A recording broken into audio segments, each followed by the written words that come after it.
நண்பர்கள் அனைவருக்கும் வணக்கம். நாம எந்த ஒரு பெருமாள் கோவிலுக்கு போனாலும் பெருமாளை வணங்கினதுக்கு அப்புறமா துளசி தீர்த்தம் கொடுப்பாங்க.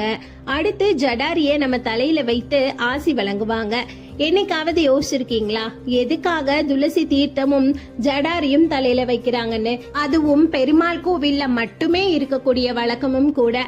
அதற்கான காரணத்தை இந்த வீடியோல நாம தெரிஞ்சுக்கலாம். அதுக்கு முன்னாடி நீங்க இன்னும் நம்ம சேனலை சப்ஸ்கிரைப் பண்ணலனா கண்டிப்பா சப்ஸ்கிரைப் பண்ணிக்கோங்க. இப்ப வாங்க வீடியோக்குள்ள போகலாம். ஒரு முறை வைகுண்டத்தில் நாராயணர் சயன நிலைக்கு செல்லவிருக்கிற நேரத்துல தன்னோட சங்கு சக்கரம் திருமுடி இது எல்லாத்தையுமே எடுத்து ஆதிசேஷன் மீது வைத்தார். அந்த சமயம் தன்னை தரிசிக்க வந்த முனிவர்களோட சத்தம் கேட்டு பாம்பு படுக்கையின் மேல் இருந்த பரந்தாமன் வழக்கத்திற்கு மாறா தன்னுடைய பாதுகைகளை ஆதிசேஷன் அருகிலேயே உள்ள சயன அறையிலேயே வச்சுட்டு அவசரமா முனிவர்களை காண போயிட்டாரு.